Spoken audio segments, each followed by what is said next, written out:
Hello दोस्तों।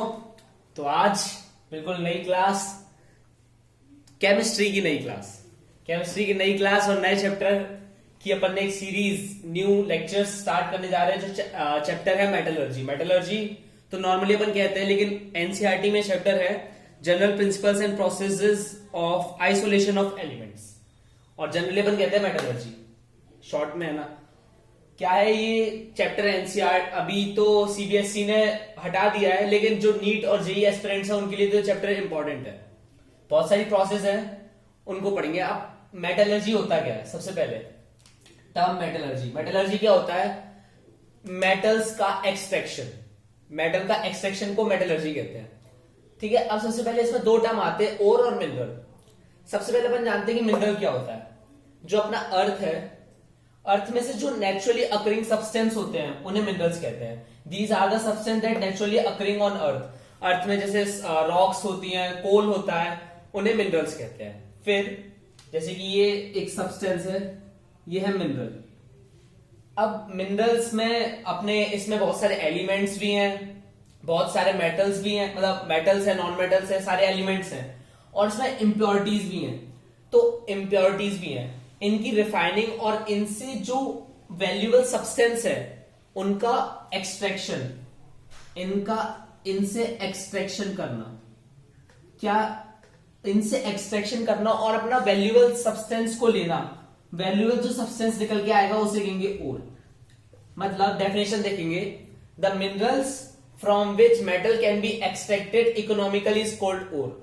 और वो सब्सटेंस है और उस मतलब इससे एक्सट्रैक्शन करके जो मेटल मिलने वाला है, जिस चीज से मेटल मिलने वाला, मेटल या फिर एलिमेंट कहना चाहिए, जो भी एलिमेंट्स मिलने वाले हैं, जिस मिनरल को ही ओर कहते हैं। लेकिन ओर एक उसका मतलब मिनरल से जो प्यूरिफाइड सब्सटेंस है उसे ओर कहेंगे, जिससे हमें कोई एलिमेंट मिलेगा। The minerals from which metal can be extracted economically, मतलब हम किसी ऐसे मिनरल से जिससे हम इकोनॉमिकली किसी मेटल को निकाल सके उसे ओर कहते हैं। और इसके साथ एक टर्म नोट जरूर देख लेना, ऑल ओर्स आर मिनरल। मतलब सारे ओर्स जितने भी अपन यूज कर रहे हो सारे मिनरल है, बट सारे मिनरल्स ओर नहीं है, क्योंकि मिनरल्स में और भी सारी इंप्योरिटीज होती हैं जो अपने काम की नहीं है, तो वो ओर्स नहीं कहलाती, क्योंकि उनसे कुछ नहीं निकलता। ठीक है, ये अपनी बेसिक चीज हो गई। अब मैं इसके आगे बहुत सारे नॉर्मली जो सबसे ज्यादा इंपॉर्टेंट है वो आपको ओर लिखवाने जा रहा हूं। जो सबसे ज्यादा इंपॉर्टेंट ओर है, मतलब बहुत अलग अलग एलिमेंट्स के ओर्स होते हैं, उसको डिस्कस करने जा रहा हूं। तो मैंने कुछ लिख दिए, जिससे ज्यादा आप लोग का टाइम वेस्ट ना हो लिखने में, सीधे आपको लिख के दिखा दिए। सुनो, ये ओर है, कुछ इंपॉर्टेंट्स के मैं बताऊंगा। जैसे कि अपन पहले बात करते हैं एफी की। एफी का सबसे पहला ओर लिखा है मैंने हेमेटाइट। ये आपको सबसे ज्यादा इंपॉर्टेंट ओर बता रहा हूं जो आपको लिखने हैं और याद करना है। हेमेटाइट होता है Fe2O3। Fe2O3 आपको बहुत सारे रिएक्शन में मिल जाएगा, तो आराम से याद हो जाएगा, तो और कर भी लेना। मैग्नेटाइट Fe3O4, लिखते जाएंगे साथ में। अब अगला है third limonite, Fe2O3.3H2O, hydrated form है। इसके अलावा और भी होते हैं, लेकिन सबसे ज्यादा इंपॉर्टेंट यही तीन है। आगे बात करेंगे कॉपर के ओर्स। सबसे ज्यादा इंपॉर्टेंट होता है कॉपर पायराइट, ये होता है CuFeS2। जो रोस्टिंग एक प्रोसेस आएगी आगे, उसमें भी ये बहुत ज्यादा इंपॉर्टेंट पार्ट है। Cuprite Cu2O, copper glance Cu2S, और ये है लास्ट वाला मेलाकाइट। मेलाकाइट होता है CuCO3.CuOH. मैं आगे और एलिमेंट्स के बताता हूं, पहले आप ये नोट कर लो। कुछ नए नाम लिखे हैं, देखो।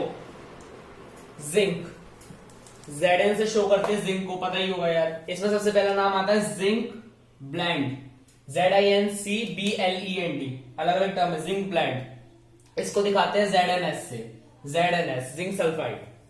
अगला आता है जिंक रेड, ये और है जिंक के, ठीक है। Zinc red ZNO, zinc oxide. फिर इसका एक और है कैलामाइन, CALAMINE, इसको लिखते हैं ZnCO3, जिंक कार्बोनेट। लिख लिया होगा आपने, कैलामाइन ZnCO3। अगला है एल्यूमिनियम के कुछ और जो इंपॉर्टेंट है वो ही है इसमें। सबसे पहले आता है कोरेंडम, CORUNDUM, कोरेंडम। इसको दिखाते हैं Al2O3 से, Al2O3। अभी अगला आता है डायस्पोर, DIASPORE, मतलब कुछ डिफरेंट ही नाम है, ठीक है, तो याद करने पड़ेंगे।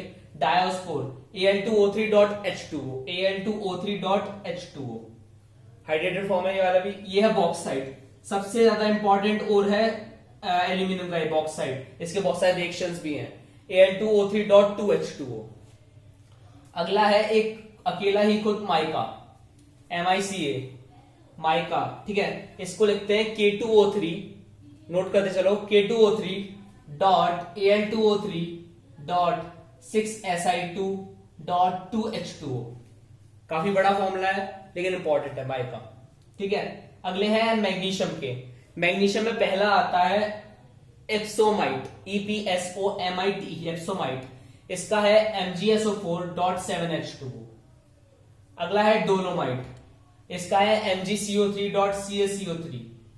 अगला है कैसेराइट, इसका है MgSO4.H2O, कैसेराइट, इसकी स्पेलिंग है KIESSERITE, ठीक है। अगला है Ag, silver, horn silver, HORNSILVER, AgCl।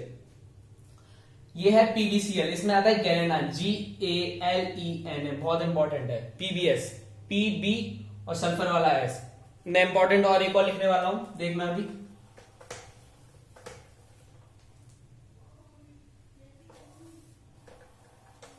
देखो ये अपन ने Ag की बात कर ली, Pb की बात कर ली, और Hg अपना जो मरकरी है उसका इंपॉर्टेंट, बहुत ज्यादा एक इंपॉर्टेंट है, जैसे कहते हैं सिनेबार, CINNABAR,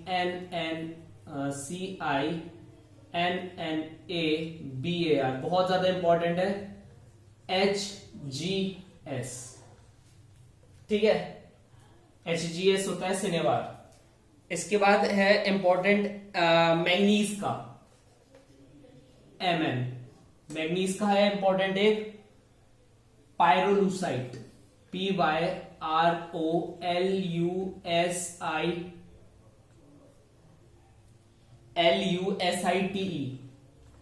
पायरोलुसाइट। इसका होता है formula MnO2, manganese dioxide, pyrolusite. लिख लो उसको, सिनेबार और पायरोलुसाइट। और दो और ज्यादा सबसे ज्यादा इंपॉर्टेंट रह गए हैं, वो और देखो, जो है क्रोमियम, Cr। क्रोमियम का एक होता है क्रोमाइट, CHROMITE, क्रोमाइट। क्रोमाइट दिखाते हैं अपन FeO.Cr2O3, बहुत ज्यादा इंपॉर्टेंट है इस क्रोमियम का। सबसे लास्ट जो होता है टिन, टिन क्या सिंबल है, SN, इसका एक है सबसे ज्यादा इंपॉर्टेंट टिन स्टोन, इसको कहते हैं टिन स्टोन। टिन स्टोन है जो ओर है बेसिकली टिन का, वो है SNO2। तो आज की क्लास में बेसिकली अपन ने डिस्कस क्या करा है, जो मेटलर्जी जो चैप्टर है उसमें जो ओर्स है उसमें सबसे ज्यादा इंपॉर्टेंट ये, सबसे ज्यादा आगे आप रिएक्शन पढ़ोगे सबसे ज्यादा यही ओर्स काम में आएंगे, इसलिए मैंने स्टार्टिंग में डिस्कस करा। अब अपन जो नेक्स्ट क्लास होगी उसमें मेटलर्जी की जो प्रोसेसेस होती है बहुत सारी, मतलब मेटलर्जिकल ऑपरेशंस क्या क्या होते हैं, बहुत टाइप के होते हैं, पूरी डिटेल चार्ट बनेगा उसका, वो ड्रॉ करेंगे और वो समझेंगे। आज की क्लास के लिए बस इतना ही रखेंगे। आज की क्लास में मजा आया हो तो चैनल को लाइक सब्सक्राइब जरूर कर देना। आज के लिए इतना ही रखेंगे, बाय बाय।